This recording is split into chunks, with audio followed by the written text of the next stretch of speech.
Bonjour. Défiance de l'autorité, le juristé de Yewwi d'informer Walf Quotidien où Sonko déclare, je le cite, « Je ne crois pas à la justice ». Le leader de PASTEF appelle à la résistance. Macky met les points sur les i. Le journal de nous rapporter avec mon confrère Thiali Senghor les risques encourus par la coalition Yewwi par rapport à cette confrontation inévitable avec le pouvoir. La coalition Yewwi Askan Wi, estimant qu'elle est dans ses droits, ne veut pas se plier aux injonctions du gouvernement. Cette confrontation qu'elle a décidé de mener risque de lui coûter cher si elle n'y prend garde. Cette détermination de l'opposition de poursuivre mon confrère va conduire inéluctablement à une confrontation avec le pouvoir accusé de vouloir éliminer la liste nationale de ses titulaires aux prochaines élections législatives prévues le 31 juillet. Le journaliste Mamadou-Sy Albert souligne que cette coalition peut tenir tête au pouvoir en raison non seulement de sa présence au niveau de la région de Dakar et à l'intérieur du pays, mais aussi de son leadership. Walf Quotidien de revenir également sur Macky qui exige le respect scrupuleux du code électoral. À l'instar de la coalition Yewwi Askan Wi, Macky Sall se radicalise. Hier, lors de la réunion du Conseil des ministres à l'entame de sa communication, le chef de l'État, en perspective des élections législatives du 31 juillet 2022, demande au gouvernement, aux acteurs politiques et aux citoyens électeurs de veiller au respect scrupuleux des dispositions du code électoral en ce qui concerne notamment la pré-campagne du 10 juin au 9 juillet 2022 et la campagne électorale du 10 au 29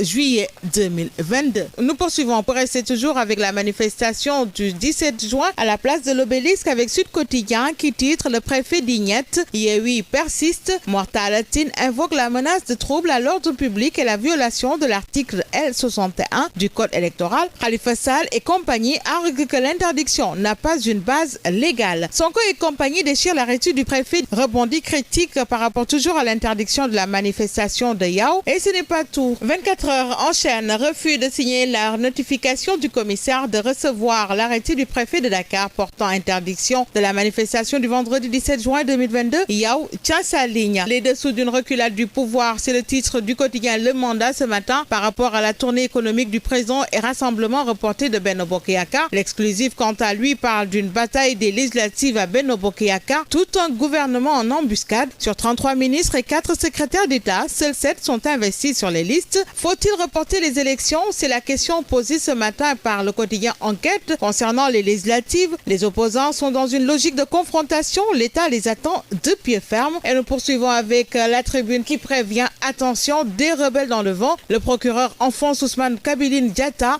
qui est la vraie cible du procureur de s'interroger mes confrères. Toutes les personnes impliquées dans cette affaire en lien avec les rebelles vont répondre de leurs actes. Martel, le procureur qui sort justement de sa réserve dans le quotidien après l'arrestation du rebelle Ousmane Kabiline Diatta. Amadi Diouf confie avec d'autres éléments du MFDC, il voulait s'adonner à des opérations de pillage et à l'atteinte de l'intégrité physique de personnes. Il est le bras armé de l'aile dure de la rébellion dirigée par Paul Bassen. Kabiline Ferré, le procureur, cible les ramifications dans Yewwi. C'est Vox Populi qui parle ainsi. Il ne peut y avoir ni d'intouchable ni d'impunité, prévient le procureur. C'est un monstre, informe ainsi Source A. D'après le portrait robot d'Ousmane Kabiline Diatta, membre influent présumé du MFDC, portrait robot dressé par le procureur de la République. Le proc fait son show fad. Le procureur livre ses preuves. Le procureur vise Ousmane Sonko. De noter tour à tour l'évidence, Réumi Quotidien et Direct News. Direct News qui justement pose cette question et rapporte les propos du procureur qui déclare, je le cite, « J'ai ouvert une information judiciaire pour complot et autres infractions contre l'autorité de l'État. Participation à un mouvement insurrectionnel et j'en passe », explique le procureur de la République. Passons au quotidien Le Soleil pour parler de l'appel de Macky Sall aux Sénégalais. Il les invite au respect scrupuleux des dispositions du code